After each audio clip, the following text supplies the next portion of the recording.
Hello and happy Pi Day. Yes, 314, which is the pi symbol, pi. I love pie too. I wish I had some pie right now. Cherry, apricot, peach, rhubarb. I'll take whatever I can get. I'm James Lott Jr. This is the When Calls to Heart After Show reaction episode. As you know, we're not doing actual after shows, the live shows we did past seasons. Schedules are just not working out for us at the moment. But we are doing interviews and other things. But I decided, because you liked the first one I did for the first episode so much, I said I can come back and do another one and give you another reaction to this episode that I did enjoy. Thank you for making our interview with Amanda Wong, who plays Mei Su, and thank you for my reaction videos being huge numbers for us on this network, JLJ Media. Thank you so much. I really appreciate it. And shout out to my co-host and co-hardy, Marissa Serafini. I love you, and I will be talking to her soon. Okay, so I have one little teeny gripe about the opening. The new opening has each lead actor with two shots. Like they show them once and show them again. But that's not the problem. My thing is you have Viv in the intro for Joseph. Where's Natasha? There's Minnie. She should be in the intro also. That's my only little gripe at the intro. Great. That's very good. My quote of the episode. Loved it. And could totally be transplanted into today's society. Came from Gowan of all people, right? I can hear Marissa's voice already, but it came from Gowan. Later in the episode, when he had to go to the school, when he was asked to come and talk about that fight, he's not the answer. The first parts were kind of funny. He shows up, doesn't know what to say. He's like good with kids, whatever. Kind of funny. When she really kind of presses him and he looks at the kids and he says, and I love this line. That's why this show just gets me sometimes, really gets me. I quote, "If we hurt one another, we all just end up in pain." I always say things like, there's no winners when people get into fights. They're like, there's no winners. Nobody wins when no one's getting along. I mean, there's no win. There's no wins. And when he said that, if we hurt one another, we all just end up in pain. That's so true. Like, I mean, it's like words of wisdom. Where's my bell? Where's my bell? Oh, it's way back there. I can't reach it. It's back there. I'm dinging a bell. It is just, I just thought that is the writing. John Tinker wrote that.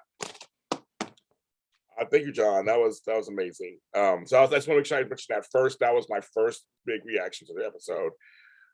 Several things that I find very interesting in the series. It's now in its 9th season. You can tell it's been around for a while now. The town is changing a little bit. I said in the last episode. And there are several burgeoning relationships that are I'm very interested to see what's going on. The Lucas Nathan thing is very interesting. That whole ice cream scene was unusual but fun. Very interesting. They brought up Elizabeth. I'm glad they kind of brought it up, like the elephant in the room, about not feeling guilt. And they're two dudes, and the way that they're acting is very much in the two dudes kind of way. Again, as I said last week, are they becoming frenemies? Friend-esque? Where they could be going from not enemies to like somewhere in there where maybe they become besties. I don't know, but I think it's very interesting to see where they're going with this. These first two episodes, they purposely have put them in scenes together with just the two of them on purpose.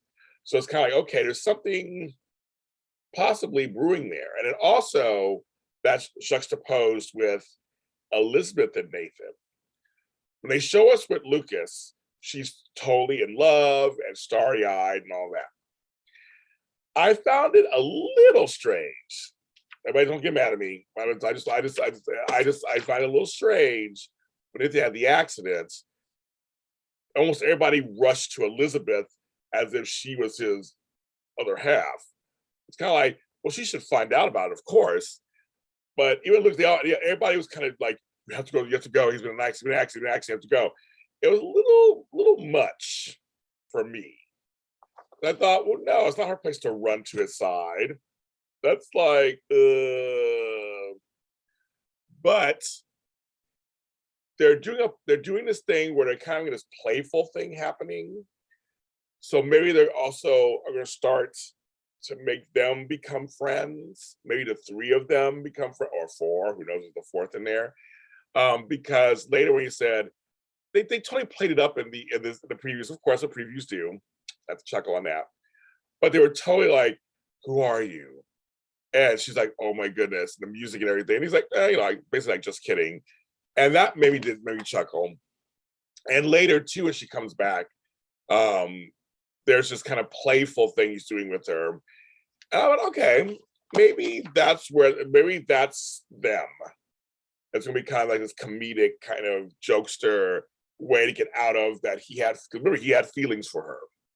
No matter what happened, she chose Lucas, but there are feelings. So I was like, yes, maybe that's the way they're gonna play it out. And also I noticed, if you guys noticed at home too, the way Elizabeth looked at Maisue when she was up in the oh my God. I'm an equine person. I love horses. I know you guys remember me. I say it all the time on the show. And they said Newton was hurt. Like, no, not the horse. Oh, and I was thinking, please don't have a storyline. Because his hindquarter was hurting. And there's always the whole thing about taking horses when they lose one of their hindquarter legs to whatever. Thank God that was not the storyline. So I was getting ready to get tissues and be ready. I was like, we have that kind of storyline where we lose Newton. That didn't happen. Thank you, Jesus. Thank you. I'm so glad he didn't do that. Thank you, John Tinker, for not doing that. Newton's gonna be okay. But it showcased Maisue in a really positive light, that she can handle even horses, and her getting close to Newton. That's something you have to hold on, put that in the back of your brain, guys and ladies and gents. Put that back there, because Elizabeth saw that, didn't say anything, left, then met, and then they officially met later. So I think they're setting up a Maisue Nathan romance, which I'm not opposed to at all. I'm not opposed to it at all. But it's very interesting. But she has her own storyline too going on, which is very intriguing. It's like she's running from her husband. Is she running? Kind of. Then Ned's kind of a little upset. Well, she should be upset. She did lie on some level to get the job. But she brings up, would you hire me if I was a woman? Which is that time period. So I get it. She kind of talks to Bill, but not fully yet. Thinks she might be in trouble and might need his help because you are a lawyer and you're a this, and you're a that, and you're a this. I was like, So her storyline I'm very into, but she's very strong-willed and just like, she's very helpful, and Faith was happy to have her, so that was good too. It's like there's like all this stuff kind of swirling around that I'm like, oh, okay, some storyline stuff. And so Maisue and I guess Elizabeth become friends. So maybe that's where it's at. Maybe they're gonna finally give us an arc where that's what's gonna happen. And Allie's still gone, so she sent a letter, she's still gone. Other storylines that are very interesting. I'll get to the other two that are really big, but the story interesting is the Henry Gowan storyline. Still on the show, he went and saw Christopher and Rachel. Okay, folks, I do watch When Hope Calls, which is the spinoff on another network, and they had that whole sequence of Abigail seeing Jack, saying, "Talk to Elizabeth." I thought they were going to talk about finally. I thought somehow it was going to be communicated that happened. It didn't happen, but he had her, when she was talking to Gowan, establish her and Abigail write letters, that Gowan went and saw her. And so it's just like, if you don't watch both shows, you're missing out, clearly. So it's like, okay, luckily I watched both. So this time, it's been known that Gowan went and saw Abigail, and that Abigail was very happy to see him. It's very interesting. But I'm still not going, well, did Abigail tell her about Jack? Is that coming up at some point? At some point? I mean, I'm really curious because that's kind of sitting out there for me. I don't know if it is for you out there, but it is for me. It's sitting out there. Just wondering if she will find out. Yeah. So that was that. The whole storyline with this Joseph Smith character, but the whole mining. So it brings us back to like season 1, and the whole mining disaster, and how and all these folks who work together with Fiona and Hickam, they all work together, all in this company together, and oil's the future. How ironic is that right now? With gas prices in Los Angeles at $7.29 a gallon, $67 a gallon here in Los Angeles, kids. It's not pretty. It's not pretty out here. But anyways, about oil's the future. We got that going on. We actually have the whole, and then on that, I'll get that in a second. Okay, I'll get that in a second. Robert and Angela are cute. We've been putting them scenes together. Very interesting. Let's keep an eye on that. But the interesting thing of Cooper is still acting out, and he tells his mom he doesn't want to go to church anymore, or does he have to go?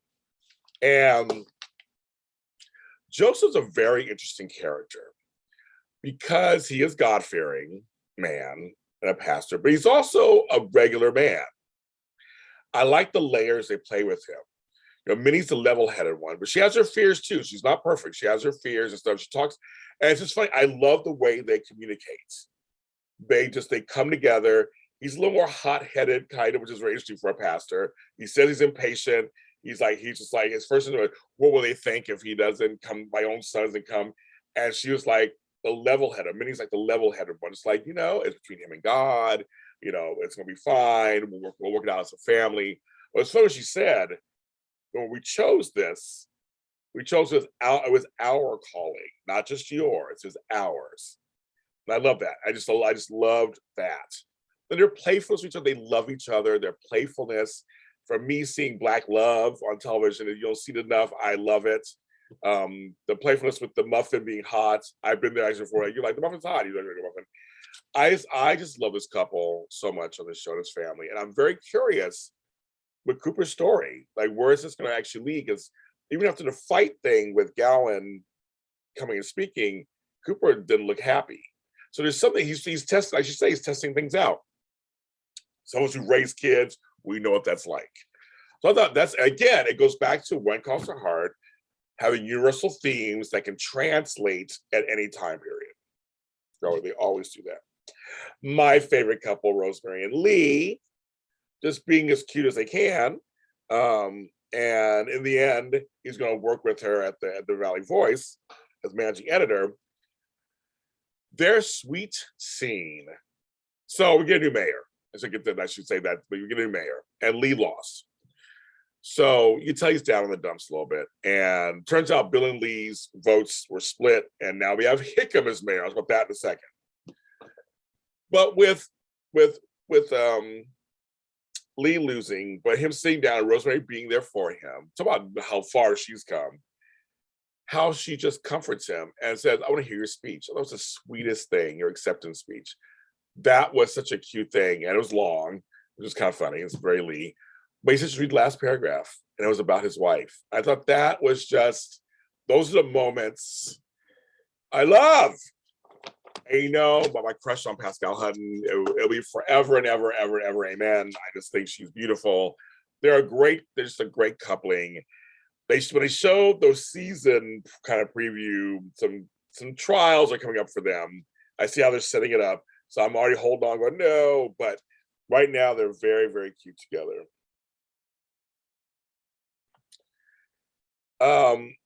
We have a new mayor, and it's Hickam. I thought, okay, everybody was kind of like, what? I mean, I thought, okay, this gives, as a writer myself, this gives bigger story. Opens up the story. And also it gives Brandon Rosenbaum more of a story. I mean, like, see where he came from. He didn't even have a first name, and now he's like the mayor of Hope Valley. I was like, okay, I can see. This could be interesting. It's be funny and interesting. Plus, it frees up Lee to be what he does with Rosemary, and it frees up Bill to be Bill. He already has enough jobs as it is. So it's kind of like, let him do all that stuff, and then frees them up. So now it's just him doing this. I'm all for it. I'm all in, all for it. I'm there.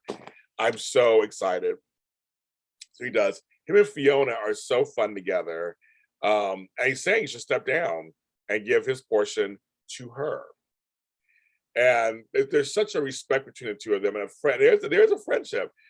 I go back and forth, like, should they get together? Should they not? I don't know how you guys feel. But I go back and forth. I was like, I kind of like the guy with friendship. Fiona's like one of the guys, so to speak, but she's also one of the girls. But she hangs with the guys, and she's like this. That's just. I would say this show has strong women. No one can say that When It Comes to Heart does not have strong women. They have strong women on the show. You can never say that. And those are my reactions to last night's episode. Next week the preview is the book coming out, so that should be very interesting. But yeah, those are my reactions to this week. I enjoyed it. Went by fast. It went by so fast. So that's 2 down and 10 to go, I guess. We have 12 episodes, 8 episodes, but 2 are down already. I'm like, that's fast. Didn't the show just start? So we're gonna be keep an eye on us. We are going to get some more interviews. We're gonna work on those. I'm reaching out to some people right now, me and Marissa. But you can find this and other stuff on our When It Comes to Heart after show on audio, which you guys have done a great job on audio. Thank you, audio listeners. That's on every streaming service platform. iHeartRadio, Google, Apple, all that. But then the actual videos I put out are on my channel, JLJ Media. If you want to watch and listen to older episodes, again, JLJ Media. Also, I have the seasons up there from seasons 3 on. So check those out too. Thank you so much for supporting me, supporting Marissa and our show. We're Hardies. We're Hardies for life. And we will see you next time.